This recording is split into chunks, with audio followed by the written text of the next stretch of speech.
made great improvements to Nevada's education system, but we still have a lot of work to do. There's more we can do for our students. There's more we can do for our teachers, our schools, and our families across Nevada and across this country. It's important for presidential candidates to visit Nevada, and we appreciate it, but they gotta go further.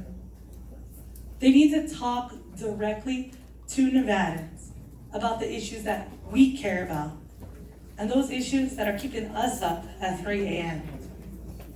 There's a lot of issues that keep me up at 3 a.m. And most of them are my kids. I like to call them my kids. I have over 100 kids. They're my students. This is why this discussion is so important, and I'm so glad that we were able to have you with us today to talk to us about your plans for education. But Senator Harris is also here to listen to our concerns and get to know our community here today. I'd really like to thank you, Senator, for joining us today, and I look forward to continuing to discuss education policy and other matters that impact Nevada with you at a later date. Senator, this is your first question for tonight. Clark County School District is the 5th largest district in the country, and there's a lot of inequality between public schools in Clark County. We know as educators, and even my students know, which schools have it better off. So what is your plan to do specifically for teachers and students that are serving in those underserved schools? Yeah, that's great. And thank you for your leadership and all of the success and the voice that you are bringing to this issue. So a number of things. One, about the teacher pay issue, it's very real. I'm meeting teachers around the country who are not only working 2 and 3 jobs, but leaving this profession for which they have a passion because they simply can't afford to do it. And so part of the issue, especially in some of our communities that are harder to reach because they're rural, for example, or are just more challenging because there's just so fewer resources that those teachers have to do so much more to compensate. My teacher pay plan also takes that into account. So for those teachers and those individuals who are going to teach in those harder to serve communities, they actually will be paid even more because I want to create incentives that are not only about retention of teachers, but recruitment of teachers into the profession. There's also the piece that's about just, frankly, the way that we fund school districts is just really upside down. It really is, because here's the thing. The way that we fund school districts, just generally speaking, is that it's based on the tax base of that community. So guess what that means? The richest people get the greatest resources, and then, working families get the fewest resources and often are the highest need. So what we also have to do is change the way that we're doing funding, and that's part of my intention, is to look at how we're funding in terms of the federal component of this. But it also has to be about supporting the states to do to reform in Nevada, and again, your state legislature is doing such an incredible job around looking at local funding formulas that take into account the specific needs of specific school districts. So for example, I know that folks are looking at, measuring, for example, how many foster children are in that school district. How many children are in that school district that, that where the homes, there's been the foreclosure crisis has hit it. Nevada was hit so hard, California was hit so hard. So looking at the actual dynamic at place in specific school districts. So to your point, the kind of education you get is not a function of the zip code in which you live. And that's a large part of what we need to do. But overall, it's been a long time since we have created a national priority around public education. And, I think we all know that but for the education or those teachers or those individuals who invested in us, we just wouldn't be here. And if you talk about the one thing that is a determinant of where we're going to end up, among many, in the blessing of a family and a community, it is about the schools and the kind of resources that school has, especially at our youngest age. There is also the issue of what we need to do around universal pre-K, which I'm also a proponent of.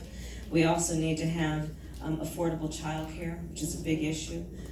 There is also the issue of what we need to do around supporting, I could go on and on, supporting families, including the many grandparents who these days are helping to raise children even after retirement and having a very difficult time doing it because They planned for their retirement that did not include that plan of raising their grandchildren. And so there is that piece of it, and I can go on and on with the details of it. But it has to be a priority for us, and it is a priority for me. I grew up in a community and a family that just focused on its children. For a large part of my life, I had my mother, and then a second mother to me. Her name was Mrs. Shelton, and she was originally from Louisiana. Her husband Arthur was from Arkansas, and like a wave of folks from the South moved to California. They moved there. And Miss Shelton ran a nursery school, and we actually lived on the apartment above the nursery school. And in my entire life, it was either being nurtured by a family and a community or being surrounded by children. And truly, the greatest gift that we can give to ourselves, much less to anyone else, is to invest in the education of our children. There's just no question about it. So thank you. Hi, thank you for having me. My question. Sorry. So, violence in our school is becoming a reality we students face every day. Earlier this year at my school, Aubrey High School, 2 of my classmates were arrested for making racial threats on social media and threatening to shoot up the school. My question is, what will you do to keep students like me safe? Yeah. So I want that you are going to be safe every day. And I want that all our children are going to be safe every day, and you can just focus on the joy of your youth and focus on your schoolwork and focus on your dreams for what the future looks like. And I know that is not the case for far too many of our young people. So, let's start with the fact that, one of the first orders of business for me is going to be putting in place a Secretary of Education that is not Betsy DeVos.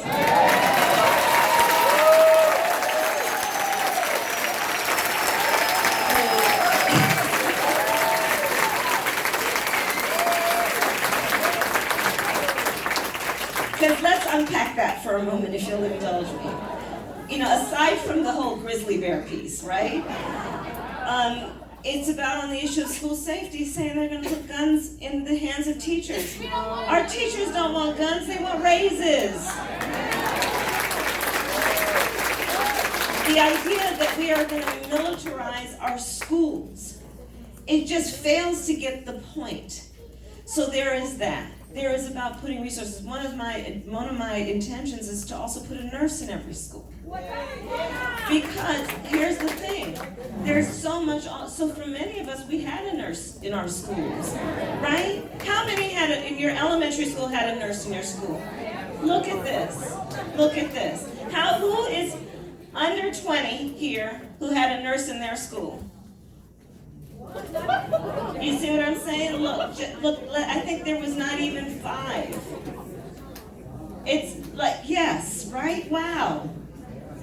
So let's talk about the specific points, right? It's an obvious point, nursing school, but it also has to be about running a Department of Education at the federal level that understands what schools are supposed to do and what teachers are supposed to do and what's actually supposed to happen in a public school. And it's supposed to be about education and nurturing our children and attending to their needs, understanding that they live a 360 life just like any one of us, and we need to pay attention to those things. The other piece about this is, because this needs to be discussed also, let's all be clear that over the last few decades, there has been a shift toward putting resources into the privatization of education, and I will stand in the way of that every step of the way. Because you can track it and see. As families who have means and wealth started putting their kids in private schools and taking all the resources with them. And we have to shift back to saying we want a robust public education system. And I say that, yes, on the heels of talking about a Betsy DeVos, because what we have seen under this administration is an effort to privatize education at every level, not to mention privatizing detention centers and prisons and all of that. And so that's part of it. And then the school safety piece is also about recognizing that we've got to get resources into communities. in a way that understands that we are overlooking the needs of so many communities, and they are suffering as a result. And that's where also a large part of my agenda is to work with mayors, to work with local officials, and to address those issues. But the safety issue is fundamental, and it is a starting point, because I don't want that you go to school and you worry about anything other than, did you study hard enough for that test? Thank you, Senator. So at this time, we would like to begin the town hall portion of this. So we're going to go ahead and select a few people for questions. I saw you first, so the woman in the white. A mic is coming to you. There you go. My name is Sonia Lord Yule, and I am a single, disabled, biracial, innovative, creative, badass mother. Shut your mouth. I want to thank you for being ready to prosecute the case against 4 more years of that poker-faced, pathological, racist, prolific, lying ass Donald J. Trump. Senator Kamala Harris, my choice for President of the United States of America. I want you to know I made my kids read the Mueller report so they could know firsthand. These are my kids. And that's their summer reading. They didn't like me much.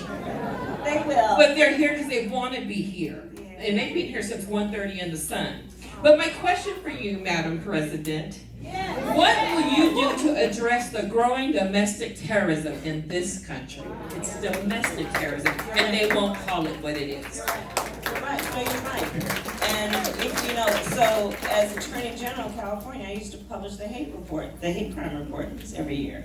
And across the country, we're seeing a spike in hate crime, and that is domestic terrorism. We are seeing a rise in white nationalism. That is domestic terrorism in the way it is manifesting itself. And we need to speak truth. So let's start with that. We have to speak truth, even when it makes us uncomfortable. Racism is real in this country. Anti-Semitism is real. Homophobia, transphobia, Islamophobia, these issues are real in our country. And we have to speak truth about it. So let's start there. What will I do? Well, one of the things that I am acutely aware of is that the President of the United States, probably one of the greatest strengths of the President of the United States, is this thing. The microphone.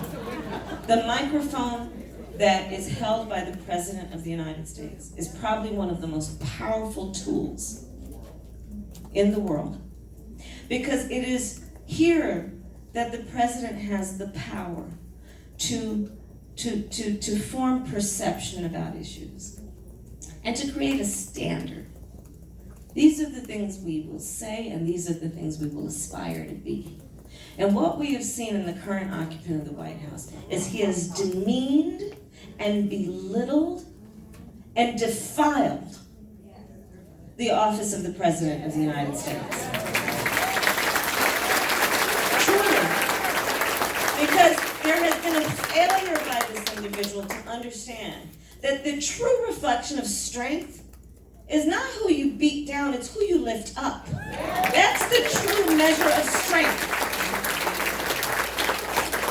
But because his ego is so fragile, how fragile is it?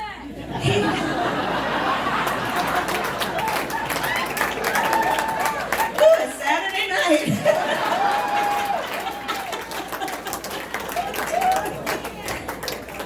So part of it is about how we use our voice. It is also about fighting for not only the America we believe in, but painting an image of an America in which everyone can see themselves. Right? Yes. Part of what is wrong with what we've seen is the use of a power in a way that has been intentionally meant to divide us, to have us pointing fingers at each other. And so the 3 a.m. agenda, okay, so here's the 3 a.m. agenda. It's basically this, right? And it's born in my mind out of my belief and knowledge, true knowledge, that the vast majority of us have so much more in common than what separates us. And we have to know that and own that in our hearts and in our souls, especially now when so many people are trying to divide us. The vast majority of us have so much more in common than what separates us. And here's how I know that to be true, based on all of my personal life experiences and what I call 3 o'clock in the morning thought, right? So 3 o'clock in the morning, some people call that the witching hour. But you know what I'm talking about, when you wake up in the middle of the night with that thought that's been weighing on you. Well, for the vast majority of us, when we wake up thinking that thought, it is never through the lens of the party with which we're registered to vote. It is never through the lens of some simplistic demographic some pollster put us in. And for the vast majority of us, when we wake up thinking that thought, it usually has to do with one of just a very few things. Our personal health, the health of our children or our parents. For so many, can I get a job, keep a job, pay the bills by the end of the month, retire with dignity? For our students, can I pay off those student loans? For so many families, can I help my family member get off their opioid addiction or their drug addiction? The vast majority of us have so much more in common than what separates us. And I intend to lead with that knowledge in my heart and with that reflected in my words. Because we truly are so much better than what we have seen. And we have to have a president of the United States who understands, truly understands who we are as a people. Who we really are as a people. And I'll tell you, in traveling our country, we're good. Like, we're good, guys. We're getting out, we have events all over the country. People, the leaders who are here are showing up shoulder to shoulder with people they've never met, but feeling that sense of community and commonality. We're prepared to show who we really are, and I feel a great sense of optimism about it. But you are right, we have to call it what it is when we see it, because the other point that I will make is this. Whenever that hate, which is what is the source of all of these things that you are mentioning, whenever that hate reveals itself, we must all agree that we must all speak up and speak out.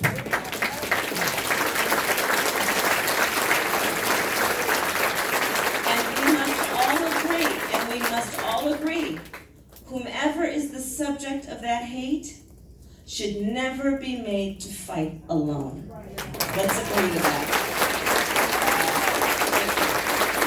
Thank you, Senator. I think we do have time for just one more question. I want to take it from a student since we're here at a school. So I have any students with questions? I see a young woman with a green shirt up in the front. Please. Thank you.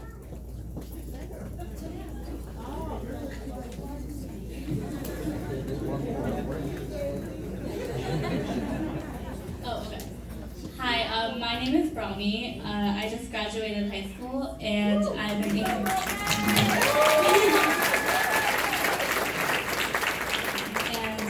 an incoming student at Emory University in Georgia. So Georgia is one of the many states that has been passing abortion restrictions and abortion bans across the country. So in light of this recent unfortunate that's been sweeping the country, I was wondering, what do you plan to do about it as president, and what are your thoughts on this? That's great. Congratulations and enjoy Emory. You're gonna meet people from all over the place and you'll make lifelong friends. So you just go there and just go for it. You're absolutely right. So I was actually in Alabama a few weeks ago. And in Alabama, you mentioned Georgia, and we could talk about Missouri and other states. Alabama passed a law that would punish a doctor with up to 99 years in prison for performing an abortion. There is no question that women's access to reproductive health is under full-on attack around the country. And so, and it is not an extreme statement to say this: women will die because of these policies. Women will die, in particular poor women and women of color. Because here's the thing, those women are not going to be able to afford to travel right? The cost of travel, the cost of a hotel, the cost of all of that, to go to a place where it is safe and legal and doctor assisted. So we are looking at tragic outcomes. And so part of what we have to do right now is we have to continue to speak up about it. We have to continue to support the folks who are on the ground in those states who are helping those women. We have to support the folks who are, doing the nonprofit legal work and litigating against those laws. But I'm gonna tell you what I'm prepared to do as president. All of that work is the work we need to do on the defensive, but I'm also prepared to take this to the offensive as follows. So I was Attorney General of California. I ran the second largest Department of Justice in the United States. Second only to the United States Department of Justice. And as president, I will require that for any state that has a history of interfering with a woman's access to reproductive health care, that any law they pass has to be cleared by the United States Department of Justice for constitutionality.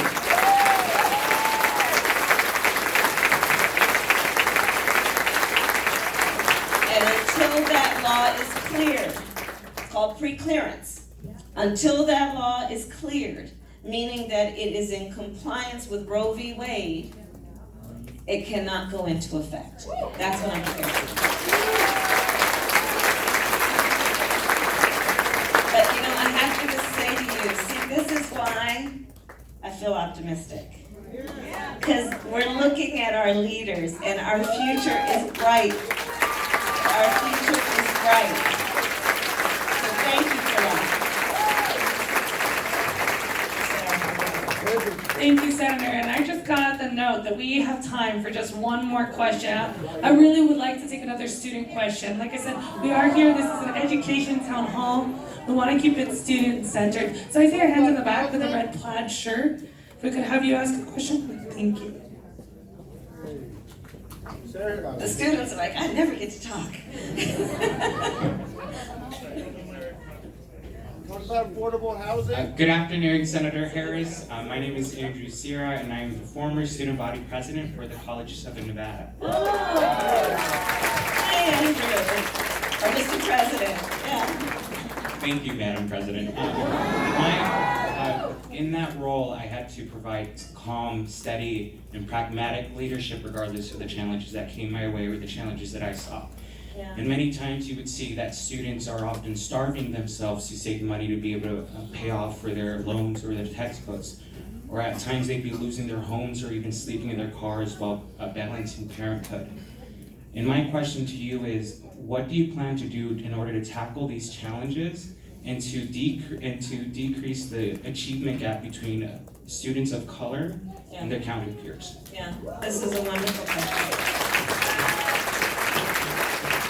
Thank you for your leadership. So you're absolutely right. I've met many students who, in addition to the stories you shared, are putting off having families, are making really critical life decisions based on their concern that they're not going to be able to pay their student loans off. And unlike when I was in school, when the federal government was running the student loan programs, over the years, that too has been privatized in a way that profit has overtaken the priority around helping people with their education. So we need to deal with it in a number of ways. One, I believe that we need to have free community college, that we need debt-free college, and then loan forgiveness for working families. Not for everybody, but for, Donald Trump's kids don't need it, but for everybody else. And what we also need to do is allow students to refinance their debt.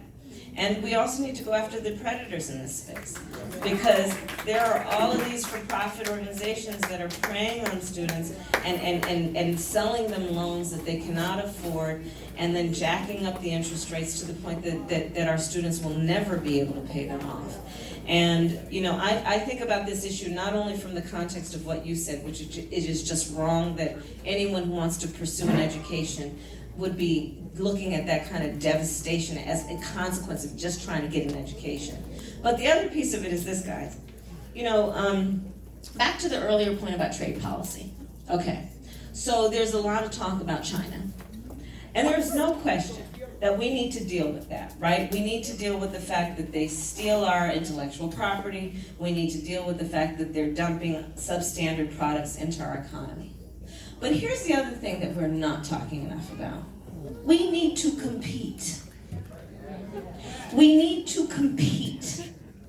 See, part of the thing that just drives me bananas about the current guy in the White House is that he's got us doing all this stuff, right?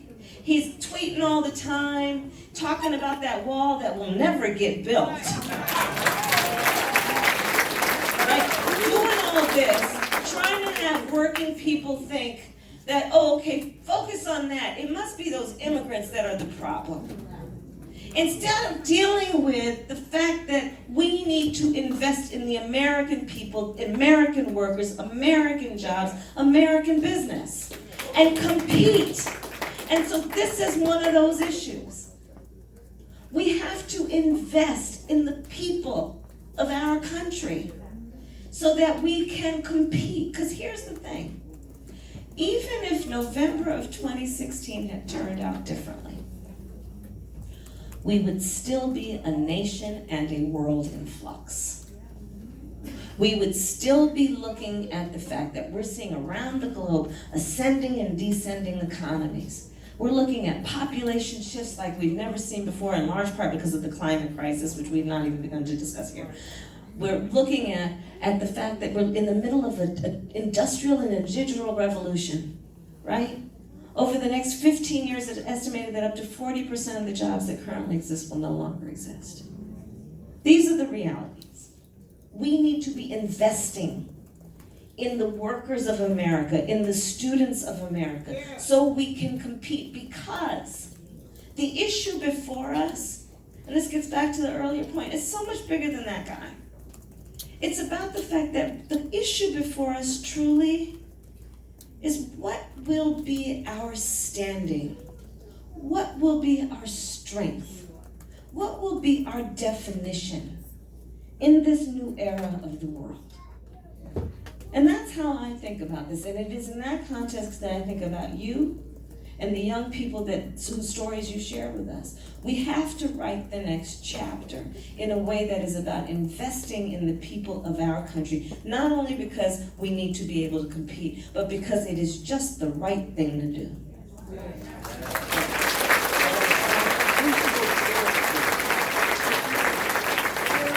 Thank you, Senator. Thank you, Senator. Unfortunately, that is all the time that we have for questions, because we want to make sure that we have time for you to take some photos with some of our lovely Nevadans. But thank you so much for coming to Nevada.